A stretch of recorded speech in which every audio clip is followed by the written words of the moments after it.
남편이 남겨놓은 걸 하나하나 정리하다가 처음 보는 상자가 있어 열어보았어요. 하지만 그 상자는 절대 열면 안 되는 판도라의 상자였단 걸 그때는 왜 몰랐을까요? 여보, 나한테 어떻게 이럴 수가 있어? 지금까지 나에게 했던 그 행동들은 전부 가짜였단 말이야? 이런 X 같은. 오늘의 사연 시작하겠습니다. 저에게는 너무나 다정다감하고 이 세상 전부를 줄 것 같던 헌신적인 남편이 있었어요. 남편과의 처음 만남은 25살이던 시절 태양이 뜨겁게 내리쬐던 여름이었어요. 지방에서만 계속 살다가 대학교를 졸업하고 운이 좋은 건지 부모님을 잘 만난 건지는 알 수는 없지만 친척 찬스를 사용할 수 있는 기회가 온 거예요. 일자리는 다름 아닌 작은아버지가 운영하는 회사로 격리 사원이 갑자기 그만두는 바람에 사람이 급하기도 하였고 내가 일자리를 구하고 있는 사실도 알고 계셔서 집안 사람이 격리를 보는 게 좋을 것 같다는 거예요. 혹여나 서울에 살 집이 방해가 된다면 자신의 집으로 오라는 말까지 해주었어요. 집에 방도 여유가 있고 작은 엄마가 밥도 잘 챙겨줄 거라고 회사만 잘 다니면 된다고 하는 거예요. 그럴까라고 생각을 잠시 하다가 왜인지 너무 불편할 것 같아서 일은 하겠지만 같이 사는 건 좀 그렇다고 정중히 거절하고는 자그마한 전셋집을 알아보았어요. 사회 초년생이라 수중에 모은 돈은 고작 200만 원. 지방을 벗어나 서울에서 꼭 한번 살아보고 싶다고 부모님께 이야기를 드리니 아빠가 문제점을 단번에 해결해 주었어요. 다음 날 바로 1억 5천만 원이 들어있는 통장을 주시는 거예요. 그날 서울로 갈 수 있다는 생각에 설레었던 기억이 아직 뇌리에 많이 남아 있어요. 꿈에 부풀어서 서울로 가는 기차에 몸을 싣고는 작은아버지. 회사 근처 부동산으로 가서 집을 알아보고 계약도 할 수 있었어요. 성인이 되고 처음으로 하는 계약이라 계약을 하자마자 얼른 전화를 드렸네요. 아빠, 뭐해? 지금 일하고 있지. 집은 어떻게 되었어? 응, 안 그래도. 그것 때문에 아빠한테 전화했어. 집도 깨끗하고 돈도 부족하지 않게 잘 구했어. 으휴, 여기서 좋은 남자 만나서 아빠랑 가깝게 살면 얼마나 좋아. 서울까지 올라가서는 걱정하게 만들고 그래. 딸이 혼자 서울 올라가서 일하는 게 너무나 걱정이 되어서 입버릇처럼 가까이서 살면 좋을 건데 라는 말을 자주 했거든요. 오죽했으면 옆에 있던 엄마가 전화기를 빼들더니 여보, 또 그 소리 하는 거야? 아빠 잔소리 신경 쓰지 말고 바쁜 일 끝나면 서울로 갈 테니까 그렇게 알고 있어. 동네가 어디라고?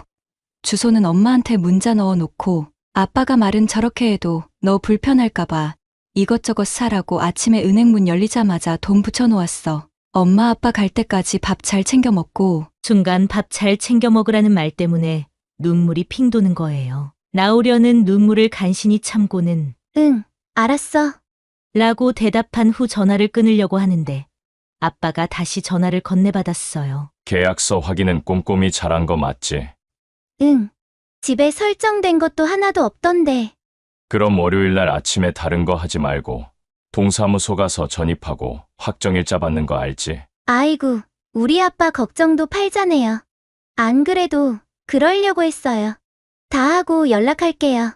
부동산에서도 예전에는 전세권 설정을 많이 했는데 요즘에는 확정일자만 받아도 그 기능을 다 한다고 설명을 들었거든요. 집도 뭐 하나 걸린 게 없어서 걱정을 안 해도 된다고 말해 주었고요. 그렇게 월요일 아침이 되자마자 집 앞 커피숍에서 커피를 하나 사들고 확정일자를 받으러 동사무소를 갔어요. 대기표를 뽑고 10분 정도 기다리니 제 차례가 되어서 신고를 도와주는 공무원 앞으로 갔어요. 남자 공무원분이었는데 첫 인상이 참 좋아 보이는 거예요. 나이도 저랑 비슷한 또래로 보이고 얼굴도 미남형이라 괜시리 기분도 좋아지는 거예요. 뭐 그렇다고 처음 보는 남자한테 막 들이대는 성격도 아니라서 그냥 속으로 훈남이네 정도 생각하고는 목적이었던 전입이랑 확정일자를 받으러 왔다고 했어요. 남자분은 매일 하는 업무라서 그런지 형식적인 것만 물어보고는 빠르게 일 처리를 해주었어요. 10분 정도 지나니 신분증 뒤에 다가 바뀐 주소지를 출력해서 스티커를 붙여주고는 이제 끝났다고 말하면서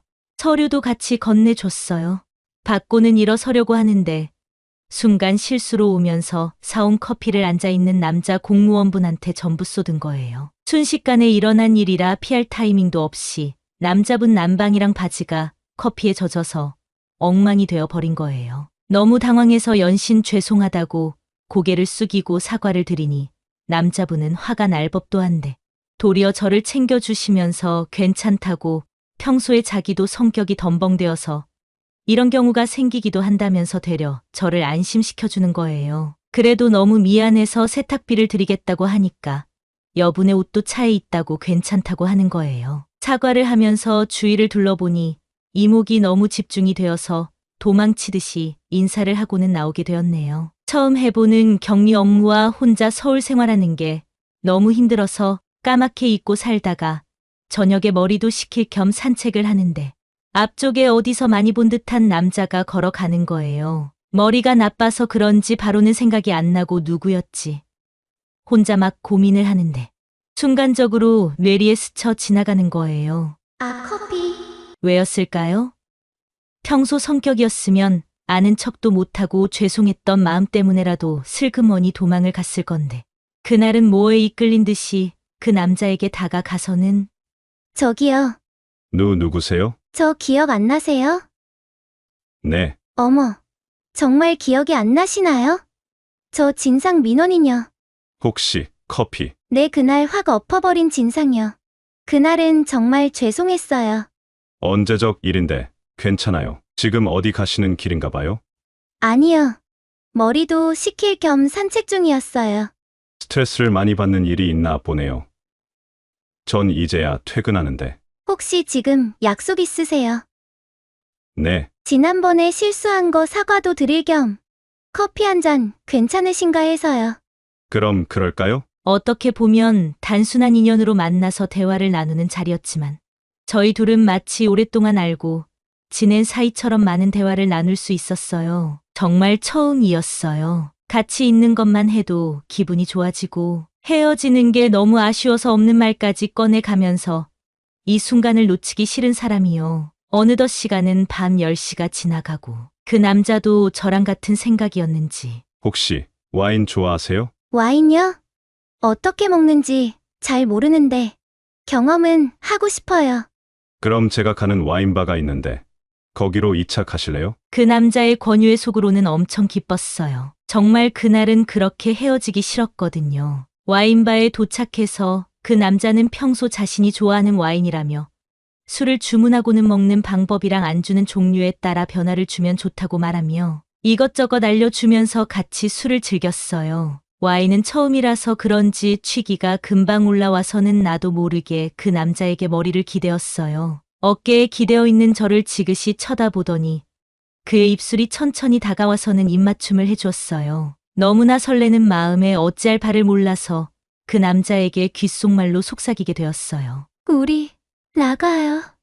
그 남자는 그 말을 듣자마자 계산을 하고는 그 큰 손으로 제 손을 잡고 일으키더니 밖으로 저를 이끌었어요. 이미 불타올라버린 저희 마음이 이끄는 대로 모텔로 향하였고 아침이 될 때까지 같이 있고 말았네요. 그날부터 하루라도 못 보면 몸살이 날 정도로 사랑에 빠져버렸어요. 매일 사랑을 나누어서 그런지 6개월 만에 저희 둘 사이에서는 사랑의 결실이 생겨버린 거예요. 그 남자는 임신 사실을 알자마자 두려워하고 있는 저를 안심시키며 일단 부모님을 찾아뵙고 사죄를 드리고 결혼 승낙을 받자고 말해 주었어요. 산부인과를 다녀오고 그 주 주말에 저랑 같이 부모님이 살고 계시는 본가로 가서 사실을 알렸어요. 아빠는 많이 놀라시고는 순간적으로 화를 내시며 남자친구에게 역정을 내시고는 잠시 후 진정할 수 있었어요. 무릎을 꿇고 있는 딸의 모습을 가만히 보시더니 한숨을 한 번 내쉬고는 물어보셨어요.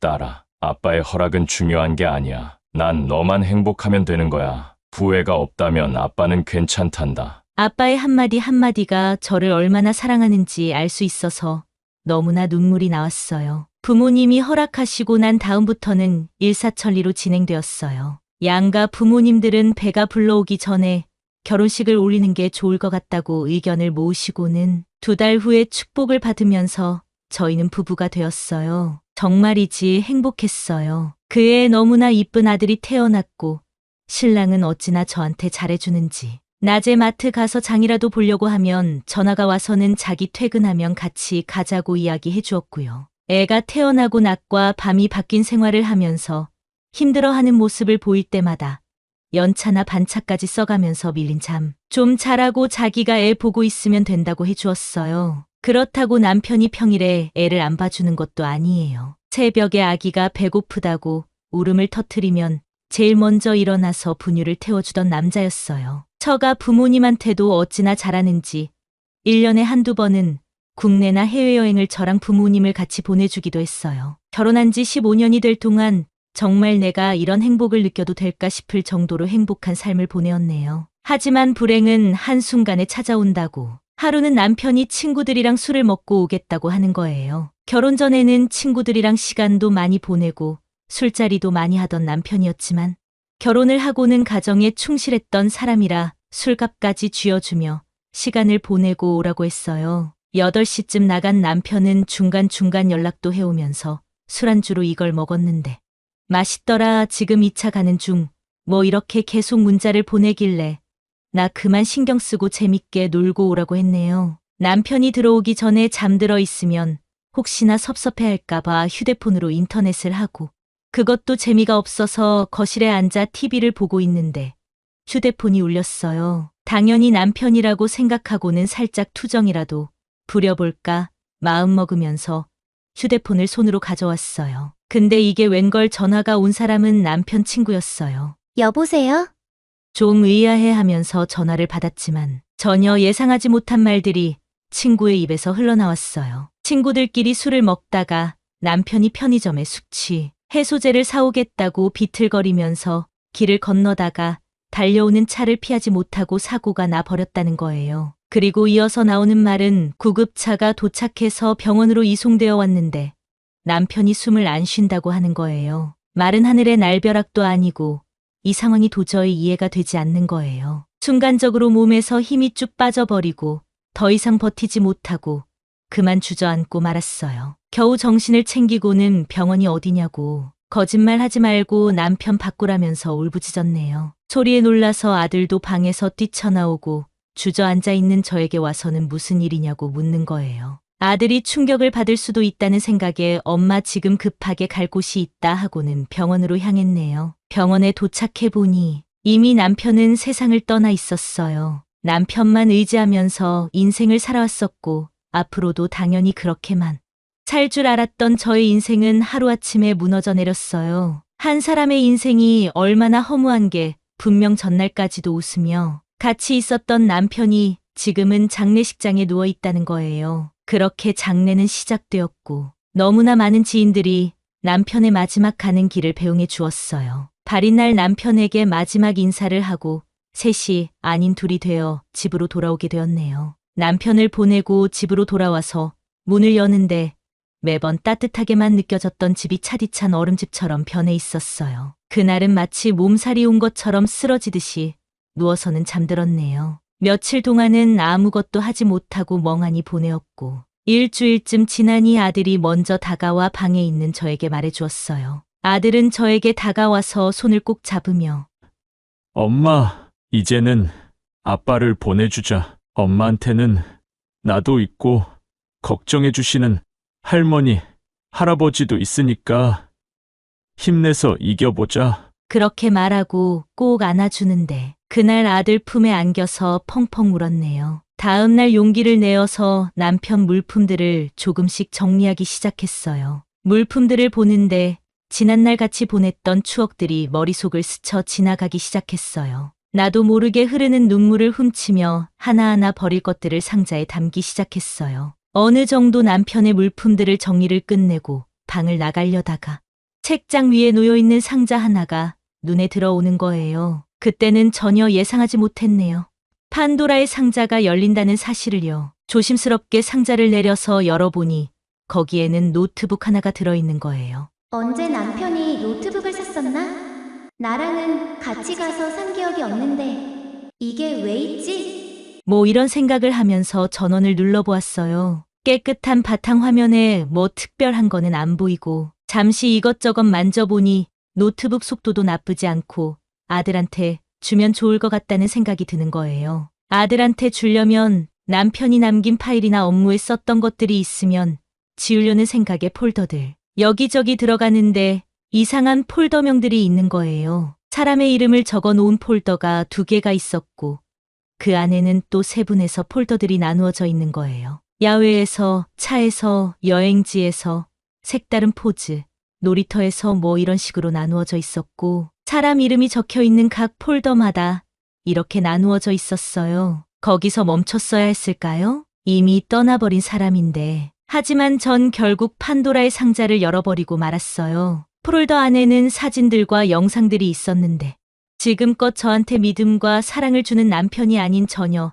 다른 사람이 거기에 있었어요. 나랑 갔던 여행지의 똑같은 숙소에서 찍은 사진들과 영상들이 즐비하고 폴더의 이름은 사랑을 나눴던 곳을 테마별로 정리가 되어 있었던 거예요. 한 번도 생각하지 못한 남편의 모습에 심장은 너무나 빠르게 뛰고 손발이 부들부들 떨리는데 어찌할 바를 모르겠는 거예요. 그리고 그 2 여자는 저도 아는 사람이에요. 심지어 아들도 아는 사람들이고요. 그 2명의 유부녀들은 아들이 초등학교 입학하자마자 만들어진 학부모 모임의 엄마들 중 2명이었어요. 부부 동반으로 같이 술도 먹고 식사 자리도 하며 8년을 이어온 인연이기 때문에 애들도 지금은 절친이 되어 있고요. 어떻게 사람이 이렇게 감쪽같이 속일 수가 있을까요? 너무나 믿었던 남편이었고 이 세상 전부라고 생각하고 있던 사람이 이런 짓을 했다는 사실에 너무나 큰 분노가 치밀어 올라왔어요. 남편 장례식장에서 보인 그 2 여자의 모습이 생각나고 너무나 분해서 치가 떨리기 시작했어요. 마치 자기 남편이 그렇게 된 것 마냥 펑펑 울어도 주고 저를 위로하며 안아주길래 정말로 고마운 생각을 했었거든요. 그 2 여자는 정말로 자기 남편이 그렇게 되었다고 느끼며 슬퍼한지도 모르고 한참을 그렇게 사진을 보고 있는데 남편 휴대폰이랑 연동되어 있는 톡으로 메시지가 오는 거예요. 자기를 보낸 지 벌써 열흘이 지났지만 지금 당장이라도 내 옆으로 와서 꼭 안아줄 것 같은 기분이 드는 건 왜일까? 보고 싶다. 이렇게 오는 거예요. 피가 거꾸로 치솟고 빡이 너무나 쳐서 알고 있는 모든 욕을 퍼부으며 네가 어떻게 이럴 수 있냐고 톡을 보냈어요. 그러니까 누구세요?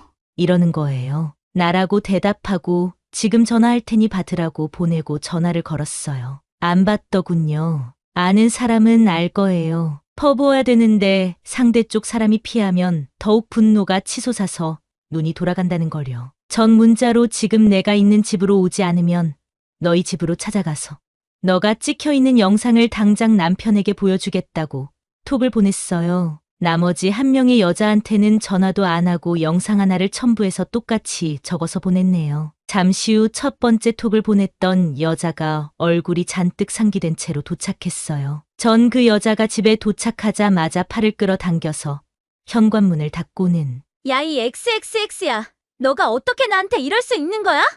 언니, 오해야. 언니가 생각하는 그런 게 아니야. 뭐가 오해야? 이걸 보고 너가 그렇게 말할 수 있어? 전 노트북을 꺼내어서 사진들과 영상을 보여주고는 남의 남자를 어떻게 건들 수 있냐고, 너가 사람이냐고 소리쳤어요. 그 여자는 진정을 좀 하고 자기 말을 들어보라고 하고는 그냥 친구였다고 서로 고민 상담을 해주면서 친하게 지내다가 둘이서 술을 한 잔 먹었는데 그만 실수를 하고 말았다고 하는 거예요. 그 일이 있고부터 언니 남편이 계속 만나 달라고 해서 어쩔 수 없이 만나고 있었다라고 하는 거예요. 언니한테는 미안하지만 이제 남편도 떠난 마당에 일 만들어서 서로 좋을 게 뭐가 있냐고 잊으라고 하는 거예요. 저는 얼척이 없어서 이게 실수냐고. 내가 고소할 거라고 하니까 할 테면 하라고 자기도 가만히 안 있겠다고 하는 거예요. 자기 가정이 깨지면 끝까지 간다고 언니 아들한테도 이 사실을 알리겠다는 거예요. 존경받는 아빠로 남겨놓는 게 언니한테나 아들한테도 좋을 거 아니냐고 되려 큰 소리를 치더군요. 너무나 뻔뻔한 그 여자의 행동에 딱이라도 한 대 치려고 할 때 초인종이 울렸어요. 2번째 여자가 문자를 보고 사색이 되어서는 문 앞에 서 있더군요. 언니 동네방네 소문 내려고 아군이라도 부른 모양이지? 그래, 인사나 해라. 너한테도 이야기 안 했는 모양이네. 너랑 똑같은 여자야. 인사해. 둘 다 눈을 동그랗게 뜨고는 사태를 파악하는데 웃기지도 않는 거예요. 3명이 다 모이고 나서부터는 정말 막장도 이런 막장이 없을 정도의 장면들이 그려졌어요. 와이프는 전대 둘이서 언제부터 만나왔냐고 따지기도 하고 갑자기 둘이 눈빛을 주고 봤더니 노트북을 뺏으려 들지 않나. 사람이 막다른 골목에 들어가면 어떤 행동을 하는지 하나하나 다 보여주더군요. 그런 모습을 계속 보고 있자니 이게 뭐 하는 짓인가 싶고 모든 게 다 허무해지는 거예요. 부엌으로 가서 대야에 물을 담고는 두 여자를 향해 뿌리고 나서 둘 다 당장 이 집에서 나가라고 소리 질렀네요. 그렇게 여자들을 쫓아내고 그 이후에는 아무런 조치도 하지 않은 채 혼자 끙끙 앓고 있어요. 처음에는 둘 다 고소를 해서 양쪽 남편들에게도 알리려고 마음 먹었지만 내가 그렇게 행동을 하면 동네의 소문은 금방 나 버릴 거고 하나밖에 없는 아들도 그 사실을 알게 되겠죠. 상처받을 아들 생각을 하니 도저히 그렇게 하지는 못하겠고 지난날 살아온 저의 삶이 전부 부정당한 것 같아 너무나 힘이 듭니다. 어떻게 사람한테 이런 일이 생길 수가 있을까요? 정말이지. 상자를 열기 전 저로 돌아갔으면 합니다. 그냥 입을 다문 채 마음에 묻어두고 살아야 하는 거겠죠. 여기까지가 오늘 준비한 사연이었습니다. 여러분의 구독은 영상 제작에 많은 도움이 됩니다. 사연 많은 여자였습니다.